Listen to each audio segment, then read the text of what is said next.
Alright boys, Bettrmma is back. We are coming at you guys with UFC St. Louis picks and predictions. We're going to speed run through this. The card starts off with JJAldrich versus Veronica Hardy. Here at Bettrmma, we do not cover WMMA, and I will be doing something else, most likely butchering. So we are moving on to Jared Gooden versus Kevin Jousset. You know, I'm very tempted to go with Jared Gooden in this fight. I think he's the better, more hard-hitting athlete in this scenario.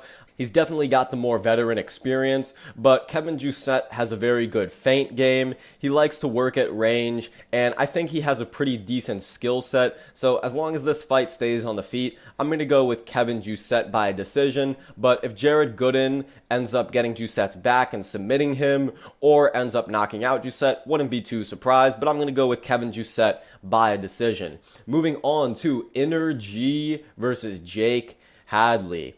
I'm going to go with Inner G Charles Johnson in this fight. I think Charles Johnson has the maturity on the feet to stay away from the power of Jake Hadley. And I don't think Jake Hadley does the best when he's put into a chain wrestling scenario. And I think the more mature, stronger Charles Johnson is going to get him in that sort of a fight. And Jake Hadley is going to get gassed out. And this is going to be very similar to his Cody Durden fight. I think he's going to get out-grappled by Charles Johnson.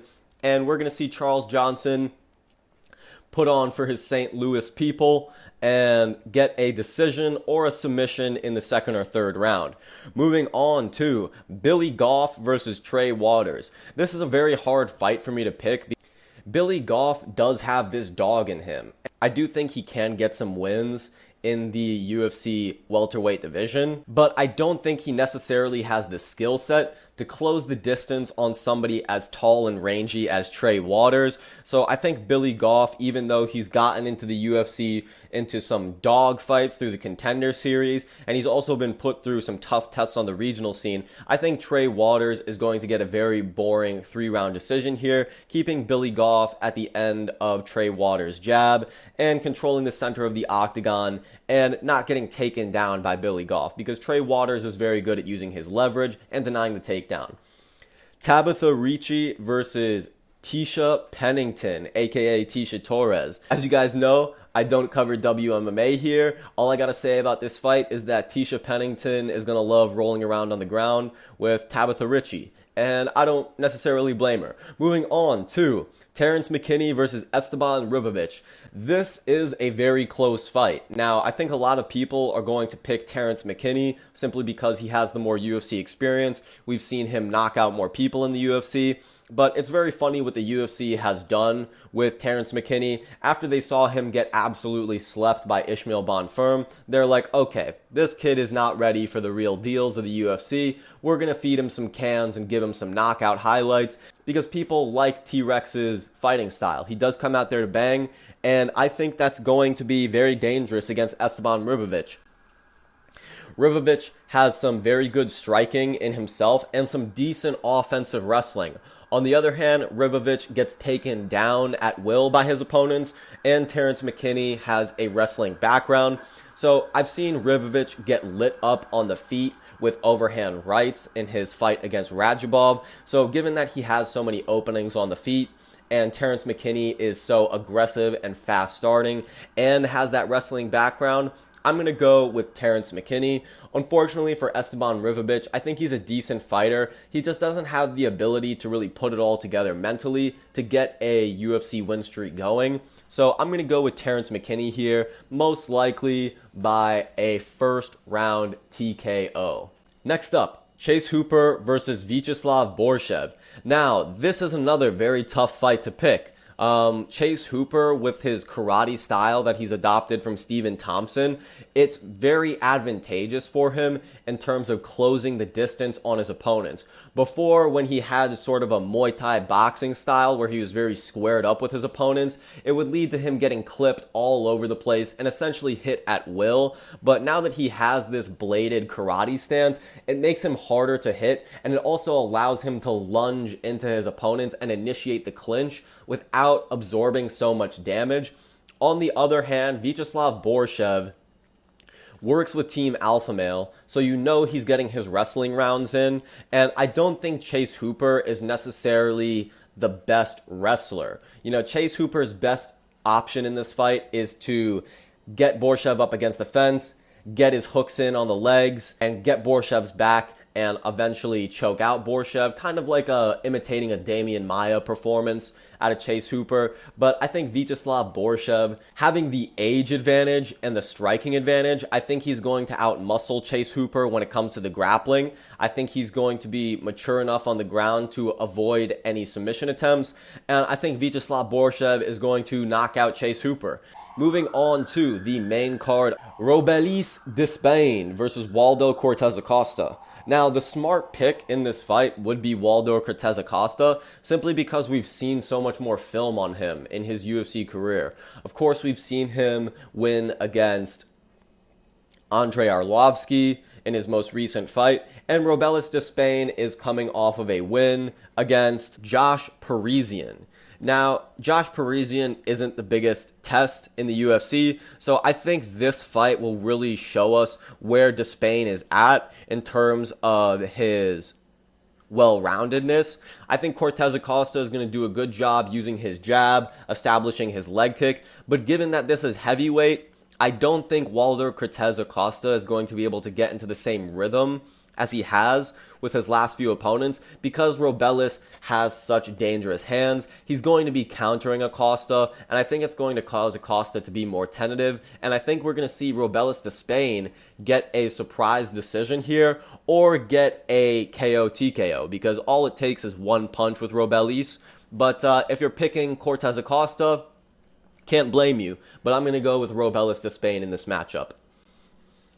Alex Caceres versus Shawn Woodson. Now, this is another very interesting matchup because I think Alex Caceres is a decent, well-rounded fighter. Of course, he doesn't have the best record, but he has the ability to stand on the feet for 3 rounds with somebody like Giga Chikadze and not get taken out. And he has the ability to knock out some lower-level featherweights and get some sneaky submissions. So if Alex Caceres can get the back of Shawn Woodson and he's able to grapple Shawn Woodson in this fight, I've got Alex Caceres all the way.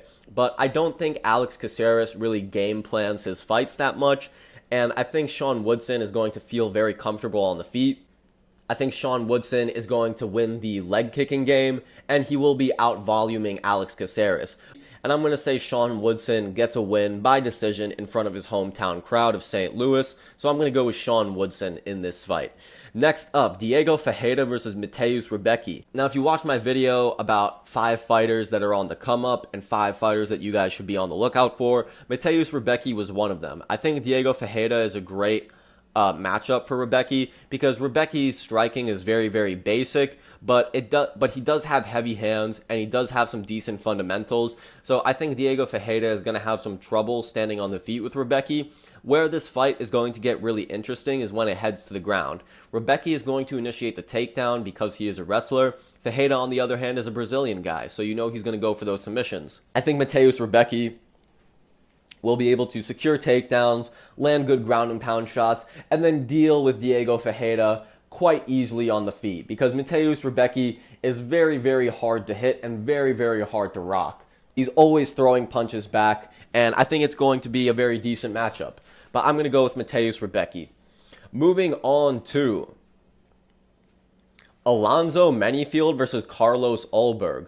Other than the co-main event, this is the fight that I'm most excited for on this card. You've got Alonzo Manfield, who is an absolute KO artist. If he hits you with anything clean, you might as well just pack up your things and say goodnight, because the guy is absolutely jacked at light heavyweight. Carlos Olberg, on the other hand, is very, very jacked himself, and he has a good speed advantage in this fight. Carlos Olberg is also 33 years old, so he does have that mature man strength in his own right, and Carlos Olberg has been on a very, very good win streak in the UFC light heavyweight division.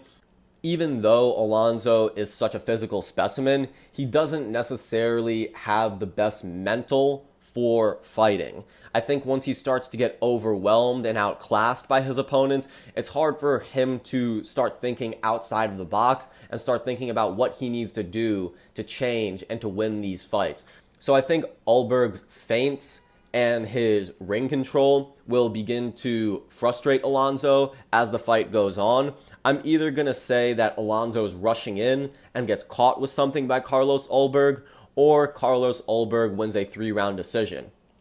Now, if Alonzo can grapple Olberg in the first 2 rounds, which is what I would coach him to do, and then get Olberg gassed in the 3rd round, push him up against the fence, and then throw big hooks and knock him out against the fence, much like what we saw Nzechukwu do against Carlos Olberg in Olberg's debut, I think that would be the best game plan for Manfield.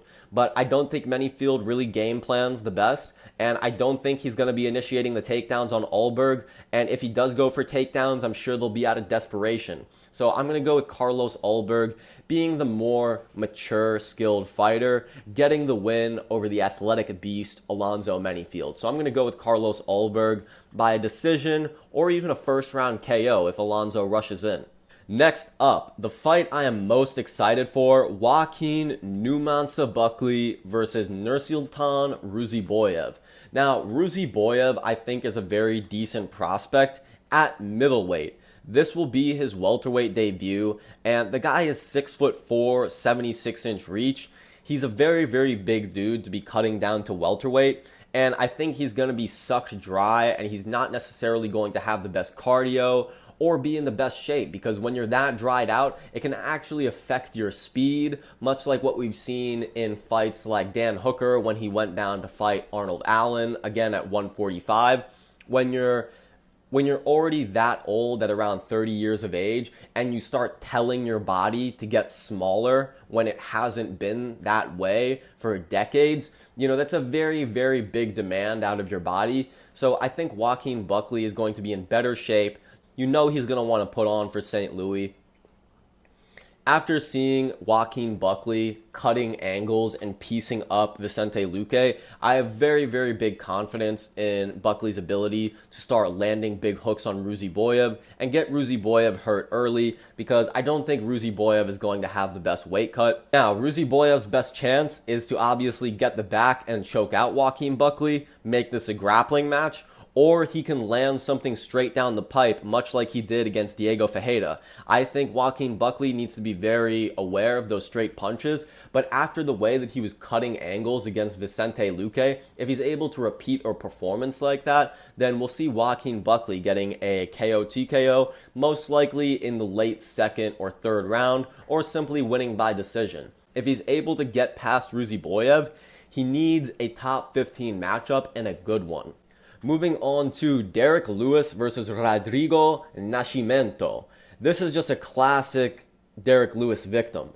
Now, I don't rate any of Rodrigo's wins, really. His last win was over Dontel Mays, and then before that, Ilir Latifi. So those are some of the most bottom-tier heavyweights in the UFC heavyweight division. I think Derek Lewis is coming into this fight very positive. He's got a lot of good energy around him. He said this has been one of the best camps for him. It's very easy for him to cut weight this week because he's been actually sticking to his diet.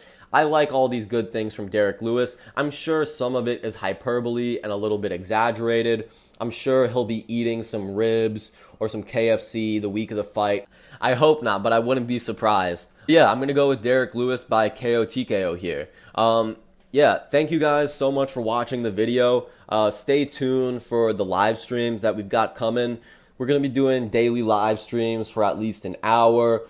Check out the other videos on my channel. Like, comment, subscribe on the fucking video, dog. If just 5 to 10 people like or comment on the video, it massively helps the reach of the video. So if you guys could do that, I would sincerely appreciate it. Bettrmma, giving you the best MMA takes. Peace.